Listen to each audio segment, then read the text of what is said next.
In the name of God, I take you to be husband and wife, to hold from this day forward, for better, for worse, for richer, for poorer, in sickness and in health, to love and to cherish until we are parted by death. This is my solemn vow. How many of you have heard these words before? Here in the Christian faith, this is the prelude to being committed as husband and wife. Your own life, whether you are married or not, if you've ever heard those words, have you thought about what it would actually mean for richer, for poorer? What does it actually mean for better, for worse? Most importantly, what does it mean in sickness and in health? Is that a commitment that you've made and are holding as true? My name is Valerie Hope, and I am your host for Time to Come Alive. It's an opportunity for us to have every week mindful conversation to bring us to become more conscious, more connected, and as a result, more creative. I have the beautiful opportunity to invite a guest every week to share their experiences, their life, and hopefully there's something there that will spark some life into your own. Today, I welcome Dottie Gandy. She's a bright, shining star in the state of Texas, as far as I'm concerned. Dottie and I met through a common friend, LaRue. LaRue, you've seen LaRue Epler on the past episode of Time to Come Alive. And in the introduction, although LaRue introduced Dottie and me through just an email, and Dottie then and I had an opportunity to have a conversation on the phone. Dottie, I was always so, I don't know, I was taken aback by the amount of joy and fun energy that I felt from you from day one on our conversation on the phone. I think we spoke for almost an hour about everything in such a short period of time. And I don't take for granted those connections. And then lately you also introduced me to a phenomenal dynamic group of people called the Up to Something Gang. Well, you're not really a gang, but I think you should be. Crew. And it's just been such a joy to meet you, to learn about you. And I'm just wanting to say, first of all, welcome to Time to Come Alive. I'm delighted to be here. Thank you for having me. Yay! So tell us a little bit more about yourself. I just shared how you and I met, but give our listeners some context for who you are or who you came to be. Well, let's see. At my age, I can pick and choose a lot of stuff. So why would I want to pick anything that was less than glamorous or affirming? But I was born and raised in Waco, Texas, graduated from Baylor University, went off to take a summer job in Washington, D.C., married, raised a family, lived there 28 years, and then returned to my home state of Texas about 30 years ago because I remarried my college sweetheart. So anyway, Yeah. that's a part of my story. I've had an extraordinary career. There's not much I haven't done or tried, and I've loved every moment. I love that. And there are so many things to talk about. You know, you and I literally, we talked about everything. And I just thought that today would be wonderful, at least to start that whole notion of you meeting your college sweetheart. I just love the story that you shared with me. Would you mind telling us again how you met and how that all came about? Yeah, so Tom Gandy and I met when we were students at Baylor in the 60s, and we dated for a couple of years. And then by the time Tom was a senior, he was very committed to going off to the Baptist seminary and become a preacher. And I didn't think that was in the cards for me. And so we sort of went our separate ways. Tom married, went off to the seminary, raised a family. I went off to Washington, D.C. after I graduated for a summer job and wound up staying there for 28 years. And so it was that 28 years after Tom and I graduated from Baylor, serendipitously, our paths crossed. And even though he was in Texas and I was in Washington, D.C., within 6 months, I had moved back to Texas to marry Tom, 28 years after we graduated from Baylor.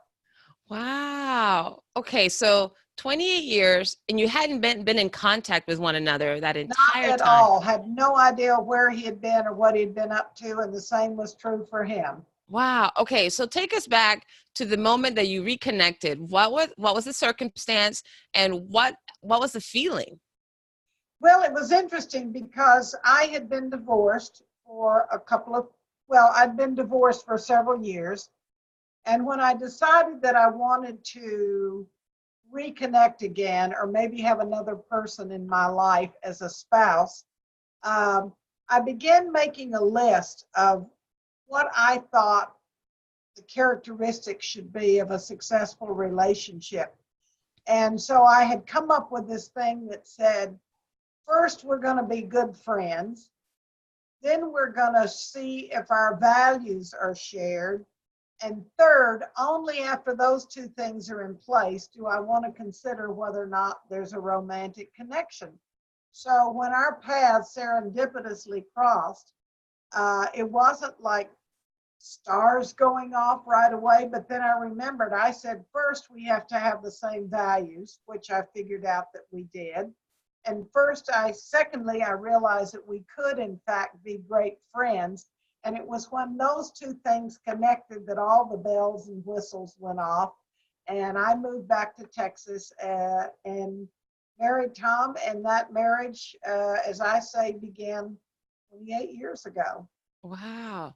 Well, okay. Did you have this list of characteristics 28 years before when you guys were dating at Baylor? Yes, I did, and I shared them with him. And Tom was very much in alignment with him. He had tried ministry for a few years, but the bulk of his career had been spent working in the oil fields of Libya and Tunisia. And he was actually now, when he and I met, he was the vice president of sales for a medical supply company owned by one of our other Baylor colleagues, and that one happened to be in the Dallas area. So anyway, it just all worked. It clicked at the same time. I think that's so lovely. And I don't know if in college, the list that I had for my future relationship would have been as enlightened Now, as mind you, this list was created 28 years after I graduated from college, when I said, okay, I'm ready. I think I'm ready to be married again. Okay. So I want to highlight that because there is something about in what you said initially when you guys met. Obviously you had a wonderful relationship in college, but you knew that there was something that didn't align for you, and you walked away and decided that you were going to pursue whatever your passion was, which was moving to DC and having a family and life there. And I love the idea that you got present to who you wanted to be in life. And now, I had a list too, but my list, in at least that young, when I was age 17, age 30 something, my list was all about who the guy should be, what he should look like, what career he should have. But you specifically created a list of qualities in a relationship. Yes. Yeah. It had nothing to do with what he looked like or what I looked like. There was, show me your resume and I'll show you my resume. I really was looking to see if our values were shared and if this could be a very deep friendship. And we knew almost immediately after we reconnected that this was the time for us to be in relationship. So this was the time. And I also believe in, my label for this is divine serendipity. We find ourselves in the right place at the right time for reasons we never could have anticipated. And my 28 years in Washington, D.C. were extraordinary. As you know, in the 70s, I was paired up with another woman. We were wanting to do a consulting firm, and women were not recognized as business owners. So my business partner and I got together with about a half a dozen women in the back room of our little office in Washington, D.C. And we said, we need to figure out how to support each other as business owners. Because in the early 70s, women could not be part of the Chamber of Commerce. Mm. We could not join the Rotary Club. We could not be the JC, be part of the JCs, etc. So this group of probably 6 or 7 women said, we're going to figure out how to support each other. And I think really we were in the right place, Washington, D.C., at the right time, because there was a lot of equal employment opportunity legislation starting to be introduced. And so that group of 6 women became the founding mothers of what is now the National Association of Women Business Owners, that is still going strong. There are chapters all over the United States that support women in being successful business owners. And all of this is a way of saying, I think that part of the reason I was in Washington, D.C. was to be an advocate for women. And you also know the other story that my first job was working for a U.S. Senator from Texas. And I remember in August of 1963, when he called us into his office and said, there is a gentleman speaking at the Washington Mall tomorrow, and I'm closing the office. I can't force you to go, but I encourage you to go and hear what this man has to say, because I'll be sitting behind him at the Lincoln Memorial. And so that was another historic occasion. I was there when Martin Luther King gave his I Have a Dream speech. And as a little girl from Waco, Texas, I knew that it was okay to dream big. So when I think about starting the women's group and my experience with Dr. King, that would not have happened if Tom and I had married and I'd gone off to seminary with him 30 years earlier or whatever. Yeah. So I believe that we're in the right place at the right time, even though it may sometimes not feel like that. Absolutely. And I'm also curious about, well, you said you'd been married and you divorced at that point too. What shifted for you in that 28-year period in regards to your values and in regards to the character that you found was important to be in the type of relationship? Obviously, you had some fantastic experiences, but what shaped you there? I think the experiences shaped me, and I will say in full disclosure that my first husband and I are still very good friends. We had these 2 extraordinary daughters that we shared custody of. And both of us, I say, did that job very well. He currently lives in Texas, is remarried, as am I.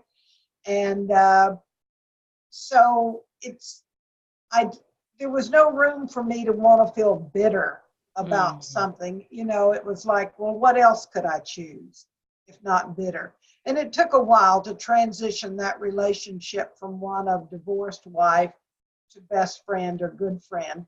But he is my good friend. And I think that's a part of my value system. We look for reasons to like everybody. We can look, I turn on the news and I can find a lot of reasons to not like a lot of things and a lot of people.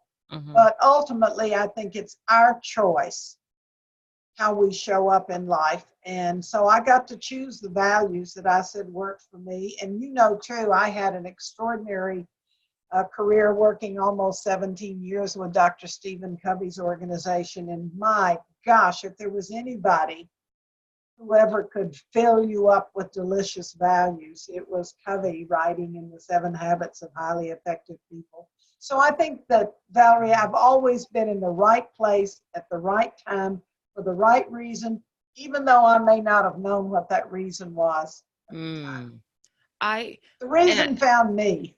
Yeah.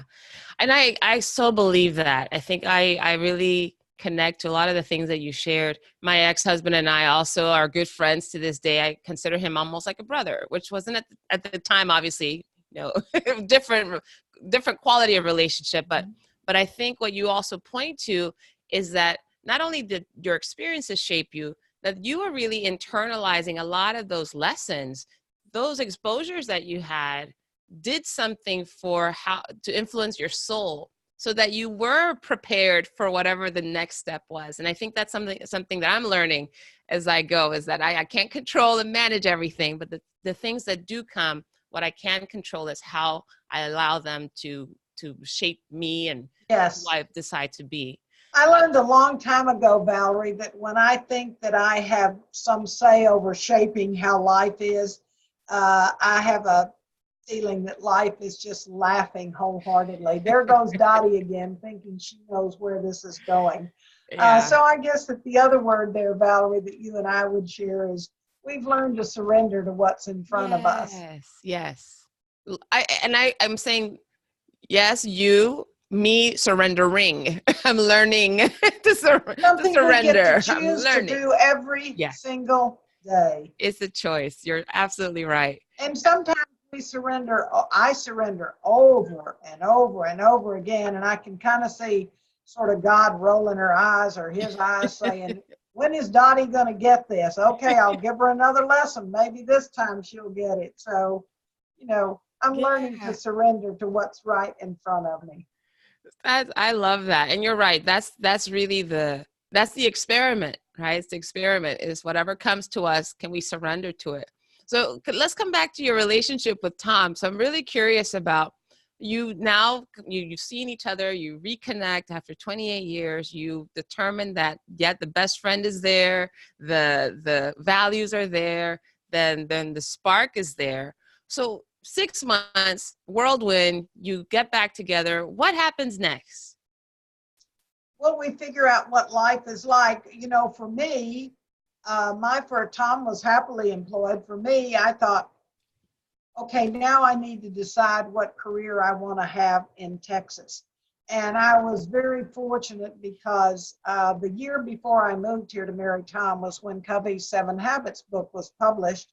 And my business partner in DC and I had chosen to give that book as a Christmas gift to our clients the year before.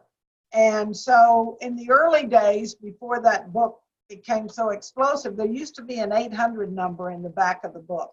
And I called that 800 number and I said, hi, I'm in Texas and I love the 7 Habits. Can y'all use somebody like me? And they said, well, actually, we're thinking about where to open our first regional office. They were a Utah-based company. And I said, well, open it in Texas. And they said, great. We're looking at several locations. We have several hundred applications so far for people who would like to represent us in their research. And I thought, okay, this was before computers. I couldn't do all that stuff. So I sent them my resume, and then that 800 number, I probably called it every day for 3 weeks. I don't know whether I was speaking to the custodian or to the president or whoever. I was just basically saying, excuse me, hey, it's me. Don't forget about my resume. And through a lot of divine circumstances again, Texas was given the nod, and I was privileged to open Covey's first regional office here in the Dallas, Texas area. And of course, that was a transformative experience too, because I got to work with clients who really resonated with the values and the teachings of the 7 Habits. And I am one of those people. I have my 7 Habits book someplace here. There we go. Close by. Yep. Earmarked with a lot of wonderful notes. So yes, absolutely. Beautiful book.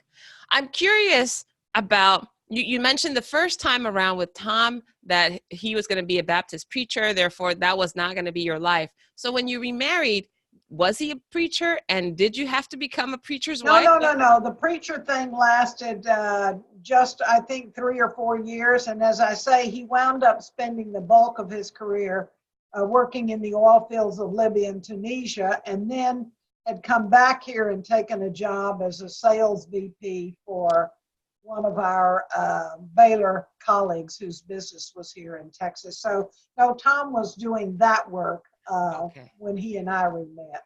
Got it. Okay, so then the whole idea of being a Baptist wife, a Baptist preacher's still wife, probably hasn't changed. Nothing against ministers' wives. I'm just smart enough to know that I was not cut out to be one. That was not for you. And so the marriage with Tom, talk to us about what were the highlights of that relationship? Wow. Well, as Tom was someone who had spent a lot of his career in the oil fields and now he's working in sales and stuff, I think the first thing that really, really surprised me was that I think on our third or fourth Christmas together, Tom's gift to me was a volume of original poetry written about our love affair and our life together. And I thought, where did Tom Gandy, the poet, come from? And when did all of this happen? And he shared with me, he said, I would wake up in the middle of the night and this poetry would pour out of me. And I am still blown away by the fact that I have a volume of love poetry that tells the story of our relationship. So here's a guy who was as comfortable in the oil fields of Libya and Tunisia as he was writing poetry. It made me wonder if he didn't have a past life in Shakespeare's time or something. So Tom was a person of many, many facets. So here was the poet, the humorist, the salesperson, the spiritual person. I mean, he was kind of the full package. Tom had one son who was full-time military, who was the same age as my younger daughter. So we had these three kids, but our kids were all grown and out of the house. So it was just for Tom and me to figure out. And the other thing that I would share about Tom was when he and I re-met, he had just gotten his private pilot's license. And so when we were looking for a place to live in Texas, in the Dallas area, we were looking at several places and we couldn't find anything that gelled. And so our realtor finally said, okay, in the real world, what would your ideal home be? And Tom said, well, my ideal home doesn't exist because I would want to live on a private airstrip and have my plane in a hangar and all this, that, and the other. Now, he didn't even have a plane at the time. The realtor said, I've got just the spot for you. And up in Allen, Texas, which is a northern suburb, that was started in the 70s, a private airstrip called Kitty Hawk. And it was on 65 acres, and there were 5-acre home sites, each with a hangar, on either side of a 10-acre grass lighted FAA-approved landing strip. So that was a big jump from Washington, D.C. townhouse to moving here. So Tom was also a pilot. He had a hangar where he could keep his little Cessna, and nothing thrilled him more than when he was literally up in the clouds and doing his thing. And my parents were aging and living in Waco, so it was nice to have a husband whose plane, little Cessna, could fly us to Waco when it was time to go see the parents or something. So there's that whole aspect. So Tom's the pilot and the poet. My goodness, he was like an action hero. Well, sometimes it felt like that. Yet, Tom was, of the two of us, Tom was very much the calmer, more reasoned person. I'm the one that always had to be running and going. And so Tom was a nice balancing act for me in that regard. I get that. And so tell us a little bit about you and Tom have this idyllic life. It sounds like you found a place to live where he's able to exercise his dream of flying. You found your niche working with Covey in the regional office. And then as your relationship continued, tell us a little bit about what started to happen in his decline.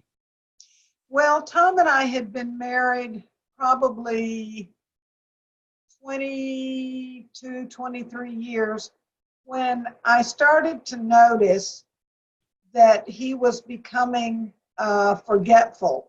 He would head off to, let's say, a doctor's appointment, and then an hour later, the doctor's office would call and say, Tom never showed up. Does he remember he has an appointment?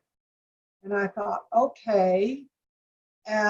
So anyway, there started to be some incidences like that, and our physician suggested that Tom be tested for Alzheimer's. And he was tested, and it was determined that he was in the early stages of Alzheimer's, whose particular kind of Alzheimer's was called frontal lobe dementia. And if you're going to get saddled with Alzheimer's, it's probably the best kind to have, in the sense that it's only your short-term memory that gets affected. We didn't have the anger issues, the wandering away issues, the Parkinson's issues. All of these things can be a component of Alzheimer's. But at the same time Tom was diagnosed, I was still blowing and going in my career. And that came to a screeching halt when I realized that Tom would need a full-time caregiver, and the obvious person to be that caregiver was me. And in the beginning, I naively said to myself, well, how hard can this caregiving thing be? I've figured a lot of stuff out. Well, I was not prepared for the answer that came, and it came harshly and it came quickly. And that is, being a full-time caregiver for someone with Alzheimer's can be an extremely challenging assignment. And I had a lot of resistance up front. It was a lot easier for me to focus on everything that I was losing in my life, a career that I loved, the aspects of Tom that were no longer there, etc. And so I was very belligerent. And I realized one day, as someone who's always believed that everyone could and should pull themselves up by their own bootstraps, I was suddenly married to someone who no longer had bootstraps. And so I would start going to Alzheimer's meetings and caregiver support meetings, and we would hear statistics like this: it is not unusual for the caregiver to die before the person that he or she is caring for. And the reason for that is you surrender care of self because you become so fully engaged in caring for this other person. And like I said a while ago, as someone who said everybody can and should pull themselves up by their own bootstraps, and this man no longer had bootstraps, how was I supposed to fill in those gaps and take care of myself at the same time? And I realized that continuing to live in resistance to this role was not going to serve me any longer. And it's when I surrendered to, okay, I need to find out how to be the best caregiver on the planet, because this man deserves it. And that began a 5-year journey that was transformative for me in ways I could never have experienced. In fact, one of the talks I give now is why me, why this, why now? And then that fourth key question is why not? It was truly difficult, challenging, and transformative. What supported me in getting through this journey was my belief in what I would call 5 spiritual principles. Others might call it the golden rule or the 10 commandments or what my mom and dad said I should do. Whatever those tenets and values are that you choose to live your life by, for me, it was 5 spiritual values. And when I surrendered to what is it they have to teach me as a caregiver, my life as a caregiver was transformed. And I like to think that Tom's experience as someone with Alzheimer's was also transformed by having a caregiver who was there first and foremost for him. You used a word early on when you started to talk about this experience with Tom once he was diagnosed with Alzheimer's. You mentioned the word assignment and the fact that you resisted the assignment, right? So talk to us about how and what you saw in this experience that made it an assignment for you. Well, in the beginning, the assignment for me showed up more as what I was no longer able to do. You know, okay, I've been assigned to be a caregiver for this person, but what about my career? I mean, I was on an airplane traveling all the time, and clearly that was not going to be an option. So in the beginning, my focus was, embarrassingly said, a lot about, but what about me? You know, I've got my life all figured out. And somebody said, if you want to hear God laugh, tell him your plans. I had this all figured out. And I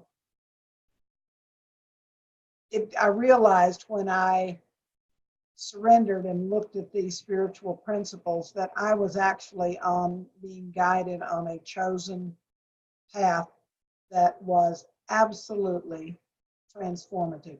I am a different person today because of my journey as a full-time caregiver for a spouse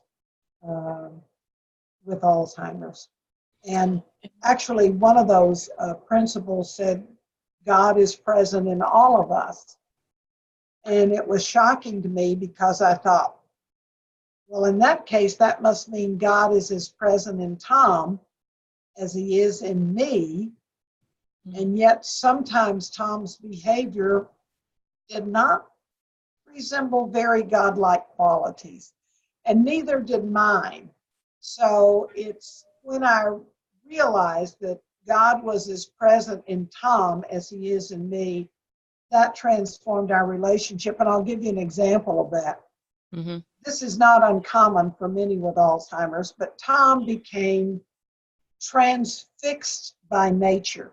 He would spend hours sitting on the back porch of our home, mesmerized by the clouds or the sun or the rain or the trees or whatever.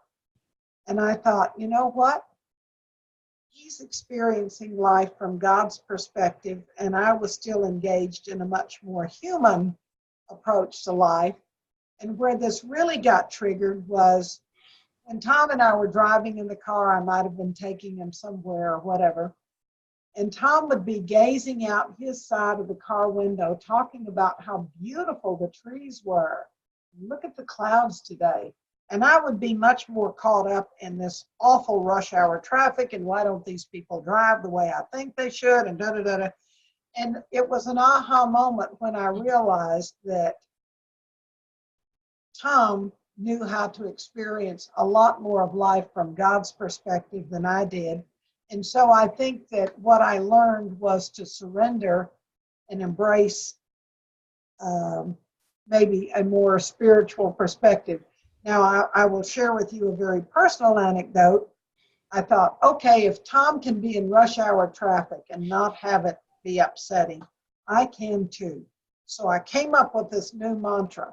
I am a safe and courteous driver surrounded by safe and courteous drivers.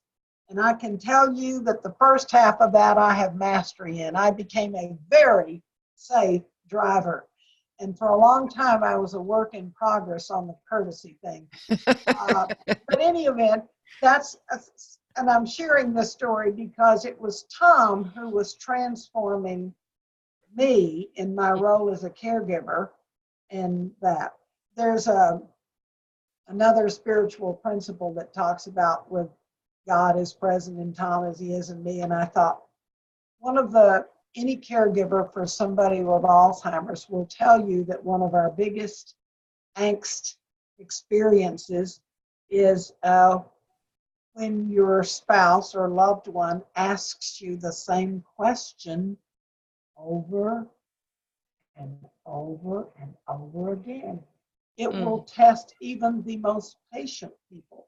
So what I learned from this spiritual principle was, well, here's, for example, typical late afternoon in our home, Tom would be sitting in the recliner and he would say something like, so, what are we having for dinner tonight? And I would give him an honest answer. Tom, I'm going to make chicken pot pie. That's one of your favorites. Oh, he says, that sounds good. And about 10 seconds would pass and he would say, so do we have any plans for dinner tonight? And after about the third or fourth time, I would find myself responding like this. Yes, Tom, we're having chicken pot pie. So when I realized that Tom was not interested in what we were having for dinner, he was really just making conversation, the only way someone with Alzheimer's knew how. And so I decided to add a little humor. When Tom said, what are we having for dinner? I'd say chicken pot pie. 30 seconds, he'd say, what are we having for dinner? I would say egg salad sandwiches. I would give him a different answer each time he asked the question. Number one, he never remembered what the answer was. And number two, as I said, he was just making conversation. That's so interesting. I don't think I've ever heard anyone express it quite that way, that the only way to engage in conversation is sometimes whatever comes to mind, and this repetitive thought is what was coming to mind. And I also think it's quite brilliant that you chose, right, that word choice again comes up, that you chose after many attempts at, at addressing your frustration to make this almost an exercise in improvisation for you. Well, it was. And, the realization that Tom had no curiosity really about dinner. When I realized that, I thought, well, why does he keep asking? And the answer came immediately. He's just trying to make conversation the only way he knows how. And so there is another great teaching moment with the person with Alzheimer's teaching his caregiver. That's just a way for him to connect. And I imagine that can be said for a lot of things that perhaps annoy us about how we are approached, how we're engaged by others, is that what if, and this is kind of the question I'm formulating as you're sharing this, like what if what people are saying and doing is not literally what they're saying or doing, Yes, but is a way for them to connect. It's really almost a spiritual arrogance to assume that we know when somebody says or does something or doesn't say or do something, that we have the answer and have it all figured out. I call that spiritual arrogance. Yeah. And I think, as I said, when I look back on this whole experience of being a caregiver for someone with Alzheimer's, my belief is that Tom had chosen the harder path. I think that God or spirit, however you want to call that, had been trying to get my attention for a long time. And I think at some point God said, I have to figure out some way to stop Dottie in her tracks and remind her that we are on this journey together. And so when you have a husband with Alzheimer's, it'll stop you in your tracks in a heartbeat. But the gift that role as a caregiver was one of the most positive, powerful learning experiences of my life, and it continues to be so. I can absolutely see and hear that. I want to go back to something, Dottie. You mentioned, the resistance, right? And you shared, it sounds like some of the frustration that came with this experience, that was part of the resistance. But you think back, what else, as you were getting or accepting this new life, what else showed up as resistance? I'm just curious, in case people out there listening that may not be aware of what's happening, could be labeled resistance. How did that show up for you? Well, probably in several different ways. One was having to own the knowing that the man that I knew when we married, that person was gone. And that no matter how hard I worked as a caregiver or Tom, there's not a cure for Alzheimer's. And so I think that it was learning to love Tom as he is on a day-to-day basis, not as I would wish him to be, not as he used to be, but whoever he is in this moment on this day. My job is to meet him where he is because he was unable to meet me where I am. And so again, this caregiver journey for me was just exercise and surrender every day in a different way. Although I will share one interesting thing. Nobody really knows why the person with Alzheimer's remembers some things and forgets others, but for all of the things that Tom could not remember how to do, he steadfastly remembered how to play gin rummy. And I think, again, I used one of my spiritual principles to figure out how to survive playing 2 to 3 hours of gin rummy a day after day, week after week, month after month, year after year, and just be in surrender that this is what he knows how to do. And if I were being totally honest, I would also share that 99% of the time, Tom beat me.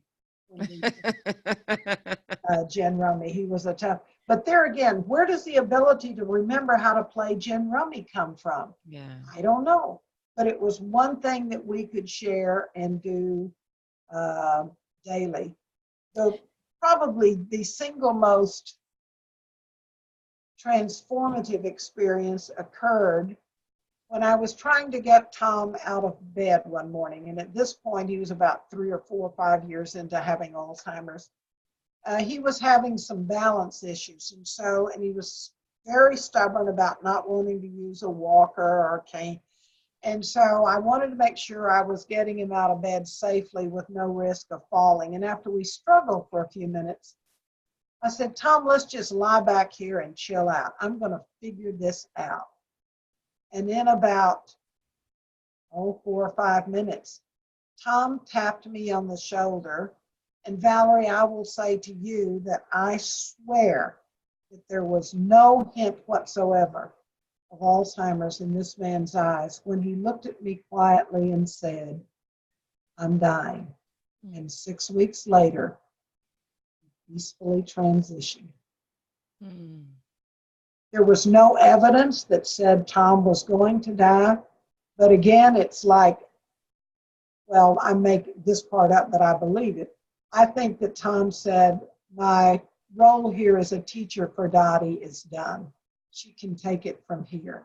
Mm. And how I know he was ready to surrender this life that at some level wasn't working for him either is when hospice was brought in just a few days before Tom passed away. Mm-hmm. They had a hospital bed that they put in our master bedroom. And Tom was sedated most of the time, but I noticed that he kept trying to throw his arms and legs over the sides of this bed. And I thought, he's going to hurt himself on these rails. What is he doing? And when the hospice nurse came in the next morning, I explained this behavior. And I said, what's wrong with him? And she said, Mrs. Gandy, there is nothing wrong with him. She said, he's ready to leave, and he's doing it the only way he knows how. She said, he's trying to leave physically. And later that night, Tom peacefully passed away. So I still get goosebumps when I tell that story because I'm very clear that Tom's willingness to experience Alzheimer's was not his way of punishing me. It might have been one of the greatest gifts I've ever received from anyone. And in addition, I would also add, Valerie, that in addition to the spiritual principles, there was one other mantra that got me through the caregiver's journey, and it kind of showed up in the lyrics of a Beatles song that says, we get by with a lot of help from our friends. And trust me, if you're a caregiver for somebody with Alzheimer's, you don't survive that journey without a lot of help from your friends. One of my favorite examples is Tom liked to go to this little Mexican restaurant not far from our home.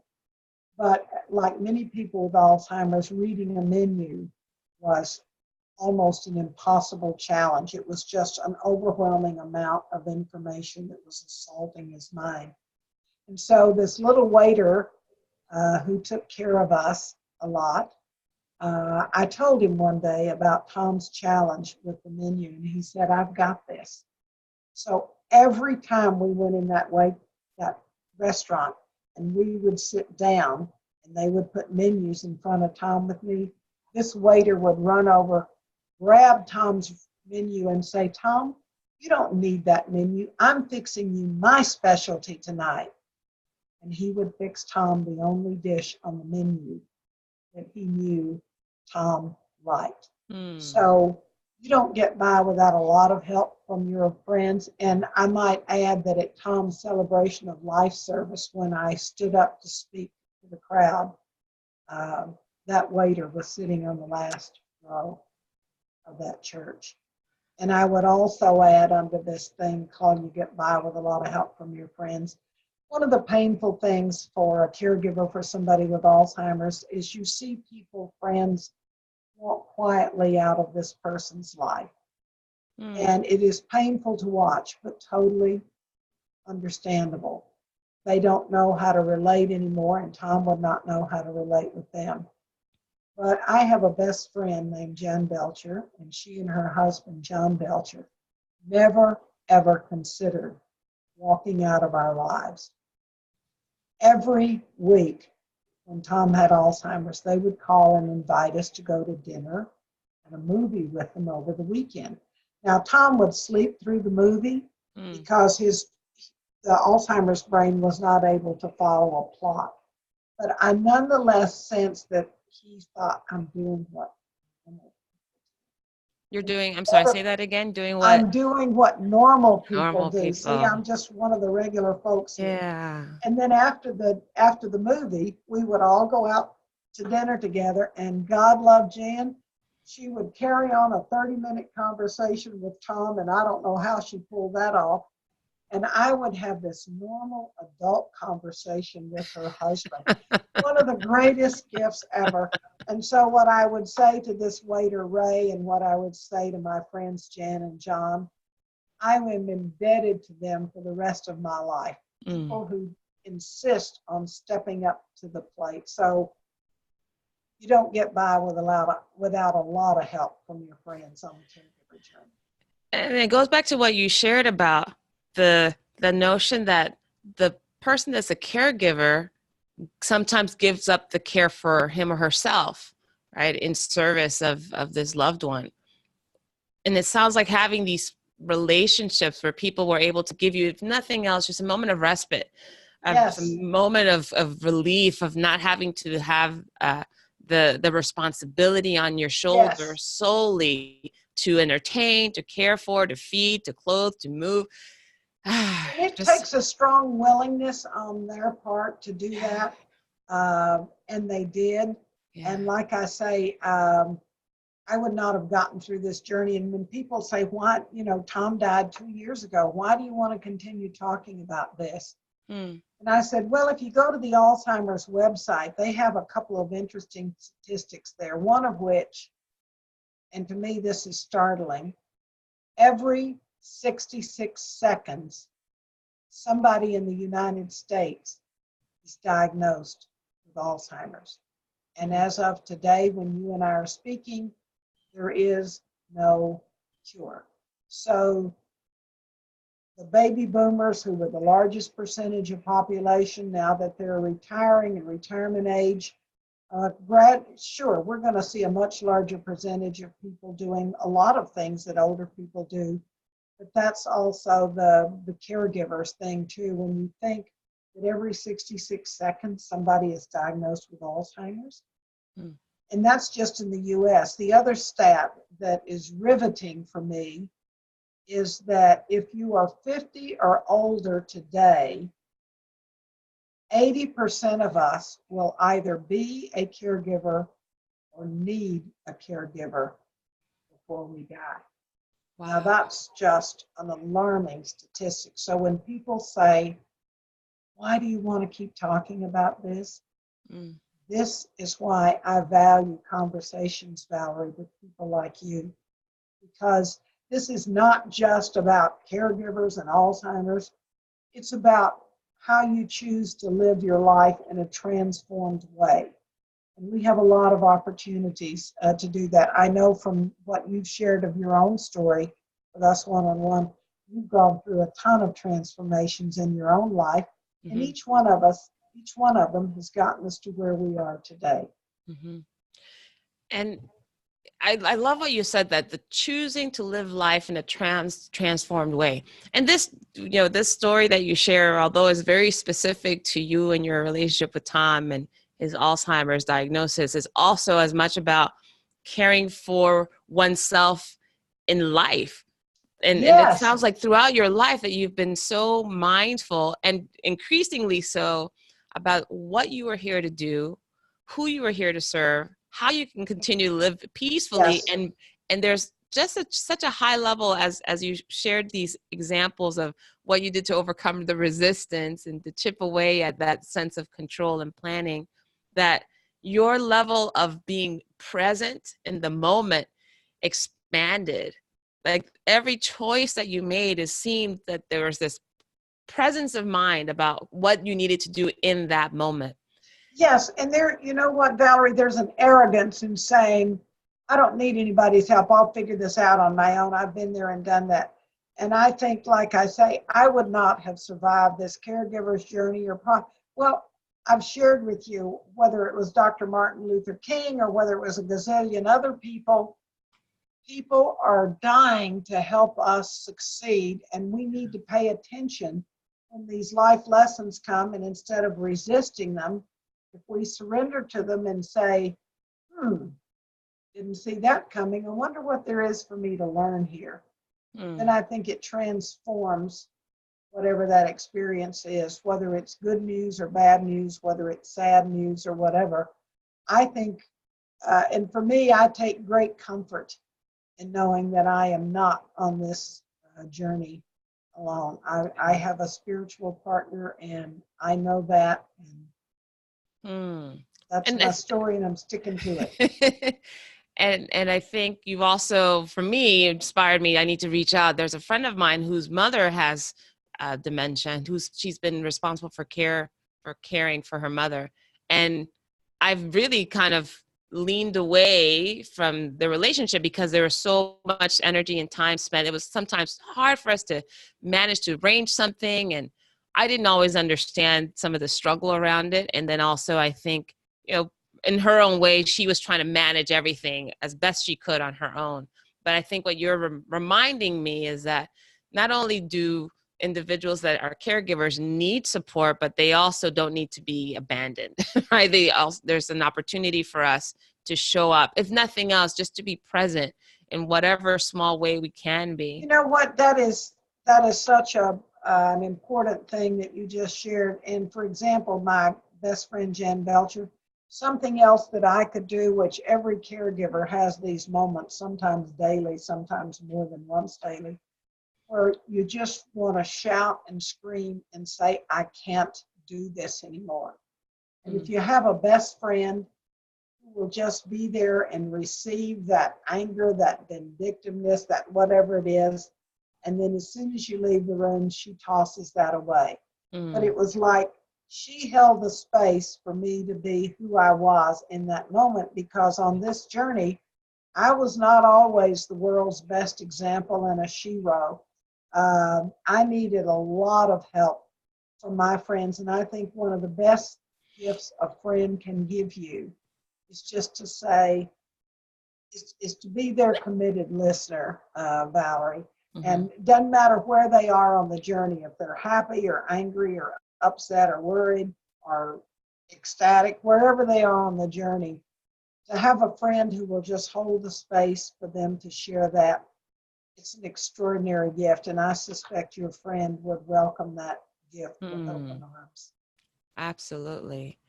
And in this last couple minutes before we wrap up, what else would you like to share with those who might be on either the receiving end or in the process or going through something similar to what you described? Number one, it's a journey that's survivable. It can be one of the great learning journeys of your life. And I, again, will say, for me, it was these 5 spiritual principles that I kept leaning on time and time and time again. So whatever support looks like for you,